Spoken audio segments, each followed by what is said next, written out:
അസ്സലാമു അലൈക്കും വറഹ്മത്തുള്ളാഹി തആല വബറകാതുഹു. ഇന്ന് നമ്മൾ ചർച്ച ചെയ്യാൻ പോകുന്നത് 5ാം ക്ലാസ്സിൻ്റെ താരീഖ് എന്ന വിഷയത്തിൽ മുൻ വർഷങ്ങളിലെ പാദവാർഷിക പരീക്ഷയ്ക്ക് വന്ന ചോദ്യപേപ്പറാണ്. ഒന്നാമത്തെ ഭാഗം നോക്കാം. യോജിച്ചവ ചേർക്കാം. അപ്പോൾ താഴെ 6ഓളം ചോദ്യങ്ങളാണ് നൽകിയിട്ടുള്ളത്. അപ്പോൾ ഓരോന്നിനോടും യോജിച്ചത് ആ ബ്രാക്കറ്റിൽ നിന്നും എടുത്തെഴുതുക. ഒന്നാമത്തെ ചോദ്യം നോക്കാം. ഹന്തക്കിൽ കിടങ്ങ് കീറിയ സ്വഹാബികൾ. അപ്പോൾ ആദ്യം നമുക്ക് ബ്രാക്കറ്റിലുള്ളതൊന്ന് വായിച്ച് നോക്കാം. 14, അസുവത്ത്, 70, 3000, 300, സരിയ. അപ്പോൾ ഹന്തക്കിൽ കിടങ്ങ് കീറിയ സ്വഹാബികൾ 3000 എന്നുള്ളതാണ് അവിടെ ബ്രാക്കറ്റിൽ നിന്നും എടുത്തെഴുതാനുള്ളത്. 3000. രണ്ടാമത്തെ ചോദ്യം, ഉഹദിൽ ഷഹീദായ സ്വഹാബികൾ. അതിൻ്റെ ഉത്തരമായിട്ട് വരുന്നത് 70 സ്വഹാബിമാരാണ് ഉഹദിൽ ഷഹീദായത്. ഇനി മൂന്നാമത്തെ ചോദ്യം, ഉഹദ് യുദ്ധത്തിൽ വഴിയിൽ വെച്ചു മടങ്ങിയ മുനാഫിഖുകൾ 300. അപ്പം 300 പേരാണ് ഉഹദ് യുദ്ധത്തിൽ വഴിയിൽ വെച്ച് മടങ്ങിയ മുനാഫിഖുകൾ. അപ്പോൾ അവിടെ 300 എന്ന് എഴുതി ചേർക്കുക. ഇനി നാലാമത്തത്, ബദറിൽ ഷഹീദായ സ്വഹാബികൾ. ബ്രാക്കറ്റിലുള്ളത് അതിനോട് യോജിച്ചത് 14 എന്നുള്ളതാണ്. ബദറിൽ ഷഹീദായ സ്വഹാബികൾ 14. അപ്പോൾ അവിടെ 14 എന്ന് എഴുതി കൊടുക്കുക. ഇനി അഞ്ചാമത്തത്, നബി സല്ലല്ലാഹു അലൈഹി വസല്ലമ തങ്ങൾ സംബന്ധിച്ച യുദ്ധം അസുവത്ത്. അപ്പോൾ നബി സംബന്ധിച്ച യുദ്ധത്തിന് പറയുന്ന പേരാണ് അസുവത്ത്. അപ്പോൾ ആ ബ്രാക്കറ്റിൽ നിന്നും അസുവത്ത് എന്നുള്ളത് എടുത്തെഴുതുക. ഇനി ആറാമത്തത്, നബി സല്ലല്ലാഹു അലൈഹി വസല്ലമ തങ്ങൾ സംബന്ധിക്കാത്ത യുദ്ധം, അതിന് സരിയ എന്നാണ് പറയുക. സരിയ. ഇനി രണ്ടാമത്തെ ഭാഗം പൂർത്തിയാക്കാം എന്നുള്ളതാണ്. 5ഓളം ചോദ്യങ്ങളാണ് നൽകിയിട്ടുള്ളത്. അപ്പോൾ അതൊക്കെ പൂർത്തിയാക്കിയിട്ട് എഴുതുക.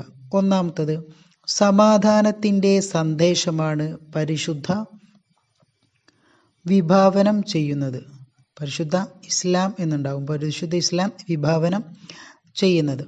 ഇനി രണ്ടാമത്തത്, ബദറിൽ മുസ്ലിം പക്ഷം ആളുകളും ആയുധങ്ങളും ബാക്കി എന്താണ് കുറവായിരുന്നു എന്നുള്ളതാണ്. അപ്പോൾ ബദറിൽ മുസ്ലിം പക്ഷത്ത് ആളുകളും ആയുധങ്ങളും കുറവായിരുന്നു. ഇനി മൂന്നാമത്തത്, ഹന്തക്കിന് ശത്രുക്കൾ സംഘടിതമായി വന്നതിനാൽ അഹ്സാബ് എന്നും പേരുണ്ട്. എന്താണ് അഹ്സാബ് എന്നും പേരുണ്ട് എന്നുള്ളതാണ് അവിടെ എഴുതാനുള്ളത്. ഇനി നാലാമത്തത്, സമാധാനം സ്ഥാപിക്കുക എന്നതാണ് ഇസ്ലാമിൻ്റെ അടിസ്ഥാന ലക്ഷ്യം. അപ്പോൾ അവിടെ അടിസ്ഥാന ലക്ഷ്യം എന്നാണ് എഴുതി ചേർക്കാനുള്ളത്. ഇനി അഞ്ചാമത്തത്, ബദറിൽ തടവുകാരാക്കപ്പെട്ടവരിൽ ധനികർ ധനം കൊടുത്തു മോചിതരായി. അപ്പോൾ ബദറിൽ തടവുകാരാക്കപ്പെട്ടവരിൽ ധനികർ എന്ത് ചെയ്തു?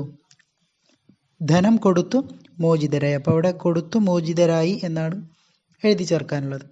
ഇനി മൂന്നാമത്തെ ഭാഗം എണ്ണം എഴുതാം. ചോദ്യം 1, ബദറിൽ കൊല്ലപ്പെട്ട ഖുറൈശി യോദ്ധാക്കൾ അവരുടെ എണ്ണം 70. അപ്പോൾ അവിടെ 70 എന്ന് എഴുതി ചേർക്കുക. 2, ബദറിൽ ഖുറൈശികളുടെ കുതിരകൾ 200. അപ്പോൾ അവിടെ 200 എന്നാണ് എഴുതി ചേർക്കാനുള്ളത്. ഇനി മൂന്നാമത്തെ ചോദ്യം, ഉഹദിൽ ശത്രുക്കളിൽ നിന്ന് കൊല്ലപ്പെട്ടവർ. ഉഹദ് യുദ്ധത്തിൽ ശത്രുക്കളിൽ നിന്ന് കൊല്ലപ്പെട്ടവർ 23. അപ്പോൾ 23 ആളുകളാണ് ഉഹദിൽ ശത്രുക്കളിൽ നിന്നും കൊല്ലപ്പെട്ടത്. ഇനി നാലാമത്തത്, ഉഹദിൽ ശത്രുക്കളുടെ കുതിരകൾ 200. അപ്പം ഉഹദ് യുദ്ധത്തിൽ 200 കുതിരകളാണ് ശത്രുക്കൾക്ക് ഉണ്ടായിരുന്നത്. അപ്പോൾ അവിടെ 200 എന്ന് എഴുതി ചേർക്കുക. ഇനി നാലാമത്തെ ഭാഗം ഉത്തരം എഴുതാം എന്നുള്ളതാണ്. അപ്പോൾ അവിടെ 5ഓളം ചോദ്യങ്ങളാണ് നൽകിയിട്ടുള്ളത്. അപ്പോൾ ഓരോന്നിനും ശരിയായിട്ടുള്ള രൂപത്തിൽ ഉത്തരം എഴുതുക.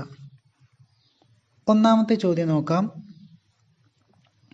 ഉഹദിൽ മുസ്ലിങ്ങളുടെ പതാക വഹിച്ചിരുന്നത് ആരാണ്? ഉഹദ് യുദ്ധത്തിൽ മുസ്ലിമീങ്ങളുടെ പതാക വഹിച്ചിരുന്നത് ആരാണ്?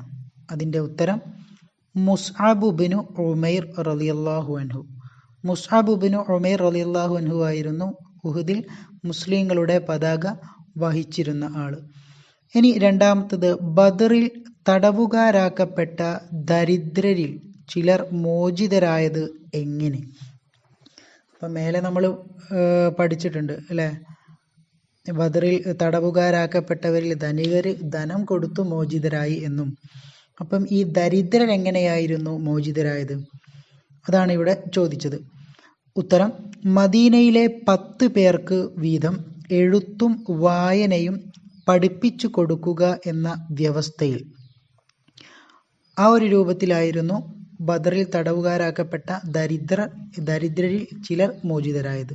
എങ്ങനെയാണ്? മദീനയിലെ 10 പേർക്ക് വീതം എഴുത്തും വായനയും പഠിപ്പിച്ചു കൊടുക്കുക എന്ന വ്യവസ്ഥയിൽ. ഇനി മൂന്നാമത്തെ ചോദ്യം, പ്രതിരോധത്തിന് സത്യവിശ്വാസികൾക്ക് അനുവാദം ലഭിച്ചത് എപ്പോൾ? പ്രതിരോധത്തിന് സത്യവിശ്വാസികൾക്ക് അനുവാദം ലഭിച്ചത് എപ്പോൾ? അതിൻ്റെ ഉത്തരം, ഹിജ്റ 2-ാം വർഷം സ്വഫർ മാസം. ഹിജ്റ 2-ാം വർഷം സ്വഫർ മാസത്തിലാണ് പ്രതിരോധത്തിന് സത്യവിശ്വാസികൾക്ക് അനുവാദം ലഭിച്ചത്. ഇനി നാലാമത്തെ ചോദ്യം, ഉഹുദ് യുദ്ധം ഉണ്ടായ വർഷവും മാസവും ഏത്? ഉഹുദ് യുദ്ധം ഉണ്ടായ വർഷവും മാസവും ഏത്? ഉത്തരം, ഹിജ്റ 3-ാം വർഷം ഷവ്വാൽ മാസത്തിൽ. ഹിജ്റ 3-ാം വർഷം ഷവ്വാൽ മാസത്തിലാണ് ഉഹുദ് യുദ്ധം ഉണ്ടായത്. ഇനി അഞ്ചാമത്തെ ചോദ്യം, മദീനയിലെ ജൂതഗോത്രങ്ങൾ ഏതെല്ലാം? ഉത്തരം, ബനു ഖൈനുഖാ, ബനു ഖുറൈള, ബനു നളീർ. ബനു ഖൈനുഖാ, ബനു ഖുറൈള, ബനു നളീർ. ഇതാണ് മദീനയിലെ ജൂത ഗോത്രങ്ങൾ.